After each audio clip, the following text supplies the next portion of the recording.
Hi there, guys. So I am back. It's Eileen, by the way. Today's Tuesday, 12 o'clock.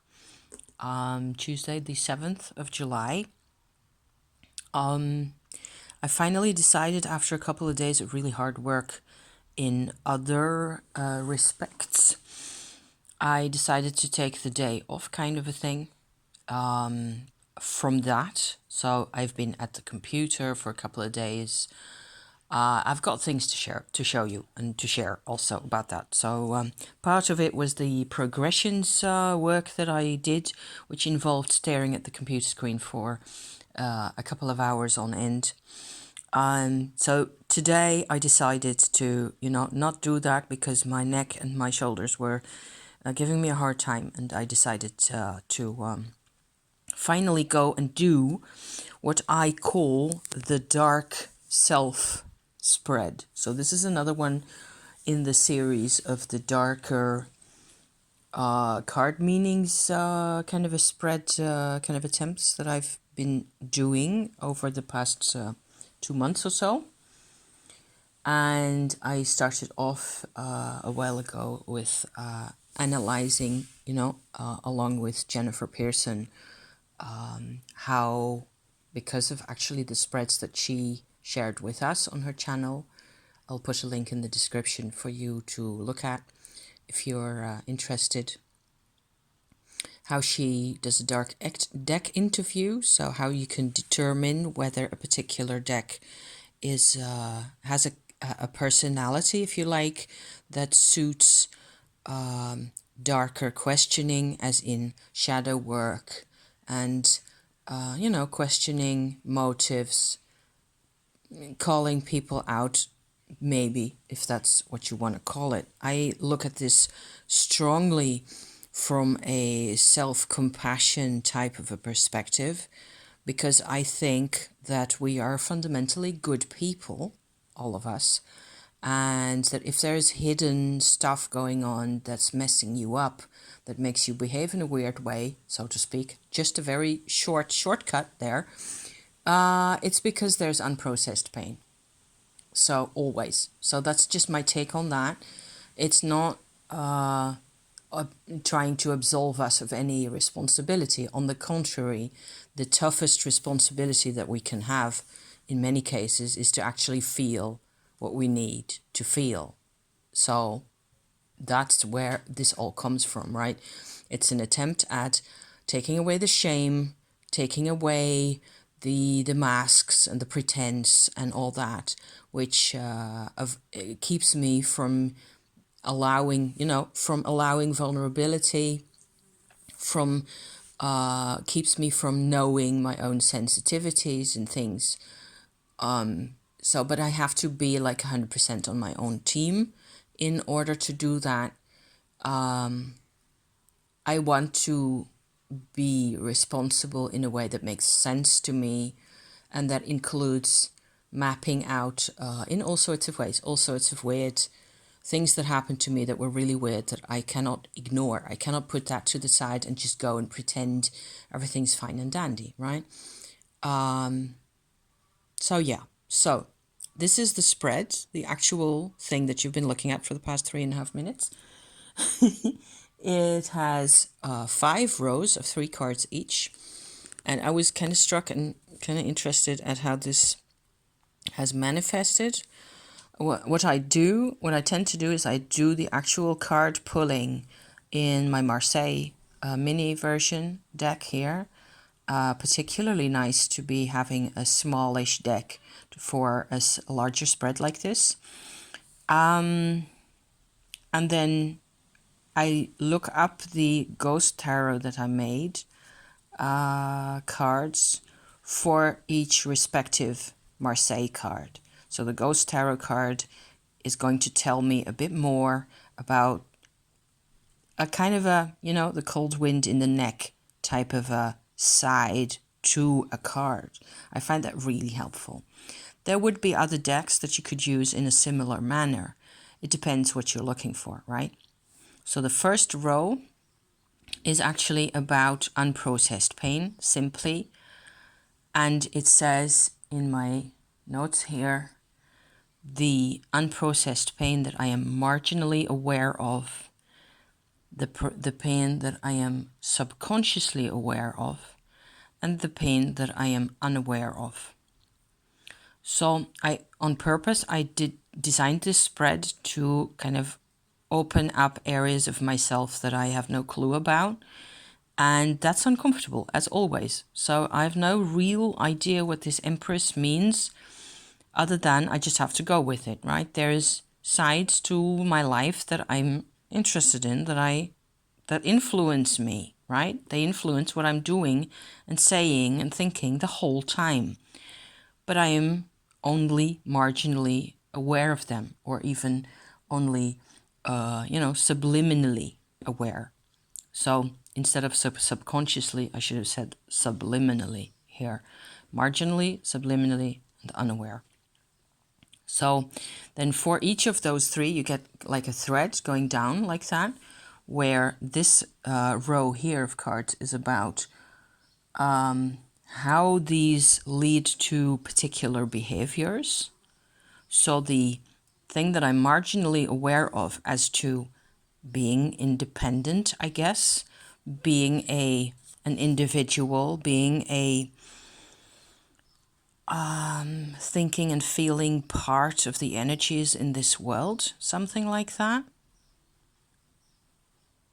And part of the cauldron of life and part of history is something that comes to me.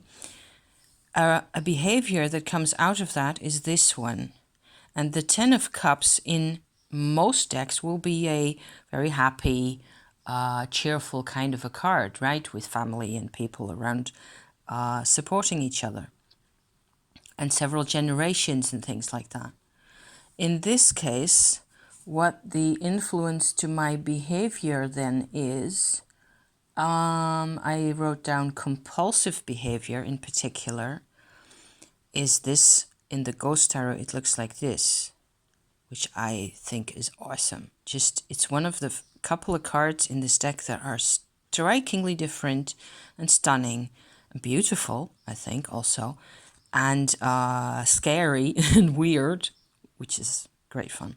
So I realize now that being part of history here, the cauldron or the fire, the smelting of history, of consciousness that's happening to all of us, this is what I tend to unconsciously be involved in. And it is okay for me to feel this as a whole load of loss, actually. Because all those people are gone. There's loads of family members that are gone. And I don't know, I don't want to count for you how many people I've lost, So, and I wasn't even really ever aware of that. So this spread is apparently going to be about that for a bit. Following this thread down, how does this manifest in a type of power play? The key word here is dominance, where the key word for this line of cards here, this row of cards, is avoidance. So dominance to me takes the form of the Eight of Pentacles. This here is me, especially over the past couple of days. Just plowing along at my job that I've told myself to go and do. And I have this people on my mind, and I have this single-minded focus, and I'm actually building a gravestone, or constructing, hope you can see that, sculpting ornaments on a gravestone, or whatever way you want to look at that. I've always thought of the Eight of Pentacles as my total love card, because it's about being at a job, having a job that you want to do. Like, for example, this book that I use, which is just a dummy little book that I covered in fabric, like so, with a bit of old lace and a lot of beads and a piece of sewn material that I had still, that I covered in beads. I will spend 2 or 3 hours on this, because I love the work. What it also does is it gives me a direction, and it supports me doing the thing sewing on the beads or calligraphing or whatever it is, printing out the shit that I need for sorting out my progressed horoscopes, or any one of 100 different types of jobs that I give myself. Jobs that give me something to do, give me something to identify with, and in fact confirm in a manner that is kind of dominant, you know, this isolation through time that I sort of noted for these two. Okay, so I won't go into all this a lot because I have to think about it. I wouldn't mind doing it, but it's unconscious or more and more unconscious, so I need to be really careful to, you know, feel what it's about, and that will take more time that I'm not going to drag you along with. I will just go down this particular line. So this is the line of me being marginally conscious of this whole relationship thing going on, this history of being a part of history and society and humanity and all that. The next row of cards are actually remedies that I use apparently naturally to this whole thing up here. And they're actions that bring healing. So I get the Six of Swords, which in this particular case is the very familiar Rider-Waite presentation of being in a boat, really dependent on this character up here, who is a ghost. Can you see that? I hope so. So we are, this might very well be me and my mother as I grew up all the time. I have been thinking, what with doing progression astrology for a while, I have been thinking of a couple of really weird periods in my life where I, like in 79, for example, in the summer of 79, I had to look that up, what that did in terms of astrology. I haven't really found like immensely crucial or immensely intense details that show me exactly what was going on, because it's always more complex than meets the eye at first sight. But I guess thinking about those things, thinking about the passage that my mother and I were on, or that I still project, because of that, I still project that onto my life, because it's how I was shaped, right? Realizing that, becoming aware of that, actually helps with this. It is like a secondary level manifestation. It is almost like my life is a little theater play where you can see the actual things going on. Only I never connected the dots. So yeah, so that actually makes rather a lot of sense. And the remedy is to think about those things, swords, right? Be aware, or become more aware, and figure this stuff out. And the last card is actually another one of a positive row of cards over here. This is the level where do you see progress now?